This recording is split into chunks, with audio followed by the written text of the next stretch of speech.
안녕하세요. 우리가 정말 꼬박꼬박 내고 있는 이 국민연금. 혹시 내가 갑자기 세상을 떠나면 이거 다 어떻게 되는 걸까? 그냥 없어지는 건가? 이런 생각 한 번쯤 해보셨죠? 그래서 오늘은 바로 그 궁금증을 속 시원하게 풀어보려고 합니다. 내가 없더라도 내 소중한 가족을 든든하게 지켜주는 아주 중요한 제도, 바로 국민연금의 유족급여에 대해서 아주 쉽고 명확하게 알려드릴게요. 네, 바로 이 질문이죠. 내가 열심히 붓고 있는 이 연금이 과연 누구에게 또 어떤 방식으로 돌아가게 될까? 이게 그냥 단순히 돈 문제가 아니잖아요. 남겨진 우리 가족의 생계와 직결되는 정말 현실적이고 중요한 문제입니다. 자, 그럼 본론으로 바로 들어가 보겠습니다. 많은 분들이 국민연금을 그냥 나의 노후를 위한 거라고만 생각하시는데요. 사실 그게 전부가 아닙니다. 더 중요한 역할이 있어요. 바로 내가 떠난 뒤에 남겨진 가족들을 위한 든든한 사회 안전망이 되어준다는 거죠.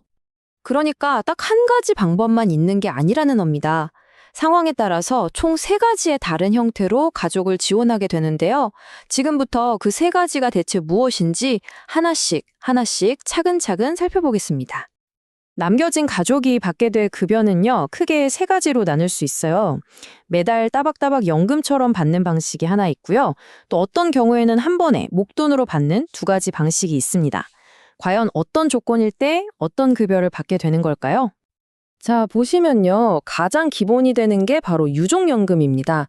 그리고 특정 조건에서는 그동안 냈던 돈을 돌려받는 반환일시금이 있고요. 마지막으로 유족의 범위를 좀 더 넓게 보는 사망일시금까지. 이렇게 세 가지입니다.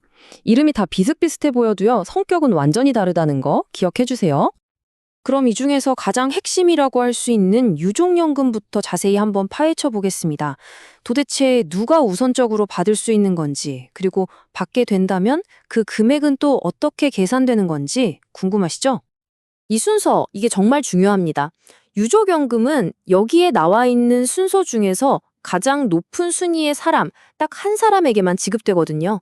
그러니까 예를 들어서 배우자가 살아 계시면 자녀나 부모님은 받을 수가 없는 거죠. 아, 그리고 여기서 배우자는 법적인 관계뿐만 아니라 사실혼 관계도 포함된다는 점, 이거 꼭 기억해 두셔야 합니다. 자, 그럼 가장 중요한 거. 그래서 얼마를 받게 되는 걸까요? 이 금액은요, 고인이 국민연금을 얼마나 오랫동안 냈는지, 그러니까 가입 기간에 따라서 달라져요. 길게 냈으면 냈을수록 당연히 남은 가족이 더 많이 받는 구조라고 보시면 됩니다. 여기 표를 보시면 예를 들어 20년 이상 꾸준히 납부하셨다. 그러면 기본 연금액의 무려 60%를 매달 받게 되는 겁니다. 그런데 모든 경우에 매달 연금을 받는 건 아니에요. 유족연금을 받을 조건이 안 될 때가 있거든요. 그럴 경우에는 그동안 냈던 보험료를 한 번에 목돈으로 돌려받게 됩니다. 그게 바로 반환일시금과 사망일시금인데요. 이 둘의 차이점이 뭔지 명확하게 짚고 넘어가 볼게요. 네, 이 화면을 보시면 차이가 확 느껴지실 거예요. 왼쪽에 반환일시금은 말 그대로 유족연금을 받을 자격이 안 들 때 그동안 내셨던 돈의 이자까지 쳐서 돌려드릴게요 하는 개념이고요.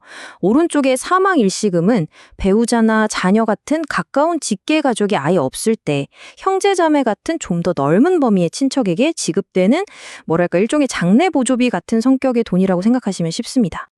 자, 이제 기본적인 개념은 어느 정도 잡히셨을 거예요. 그럼 지금부터는 실제 생활에서 많은 분들이 가장 궁금해하시는 질문 몇 가지를 통해서 이 제도들이 어떻게 적용되는지 한번 알아보겠습니다. 이거 정말 많이들 물어보시는 질문이죠? 나도 국민연금을 꼬박꼬박 내서 나중에 노령연금을 받고 있는데 배우자가 세상을 떠나서 유족연금을 받을 권리가 생긴 거예요. 이럴 때 과연 이 두 가지를 다 받을 수 있을까요? 결론부터 말씀드리면 아쉽게도 둘 다 100% 받을 수는 없습니다. 둘 중 하나를 선택해야만 하는데요. 여기서 아주 중요한 포인트가 있어요. 만약 내 노령연금을 선택한다면요. 그걸 그대로 다 받으면서 추가로 배우자 유족연금액의 20%를 더 받을 수 있습니다. 반면에 그냥 유족연금을 선택하면 내 노령연금은 아예 안 나오는 거고요. 그러니까 어떤 게 우리 집에 더 유리할지 금액을 정말 꼼꼼하게 계산해보고 결정하셔야겠죠? 이것도 정말 현실적인 문제죠. 유족연금을 받게 됐는데 그래도 생계를 위해서 일을 해야 하는 상황일 때 혹시 내가 버는 돈 때문에 연금이 끊길까봐 걱정하는 분들이 정말 많으세요. 과연 사실일까요? 자, 이 흐름을 보시면 이해가 아주 쉽습니다. 유족연금을 받기 시작하고 첫 3년, 이 3년 동안은요, 소득이 얼마가 됐든 전혀 상관없이 무조건 지급됩니다. 그런데 3년이 지난 후부터 만 55세가 될 때까지는 소득이 일정 기준을 넘으면 지급이 잠시 멈춰요. 그랬다가 만 55세가 넘어가면 다시 소득에 상관없이 평생 쭉 지급되는 거죠. 그리고 여기에 아주 중요한 예외 조항이 있습니다. 만약에 소득이 기준을 넘더라도요, 내가 장애 2급 이상이거나 혹은 고인의 미성년 자녀나 장애를 가진 자녀를 키우고 있는 상황이라면 소득이 아무리 많아도 유족연금은 절대로 중단되지 않습니다. 사회적 약자를 보호하기 위한 정말 중요한 장치라고 할 수 있겠죠. 결국 국민연금이라는 게요, 단순히 내 노후를 위한 저축, 그 이상의 의미를 갖는 것 같습니다. 내가 이 세상에 없더라도 남겨진 내 가족을 지켜주는 마지막 약속이자 든든한 버팀목이 되어주는 거죠. 여러분이 내고 있는 연금은 여러분의 가족에게 어떤 약속이 되고 있나요? 오늘 제 설명을 통해서 그 의미를 다시 한번 생각해 보시는 계기가 되셨으면 좋겠습니다.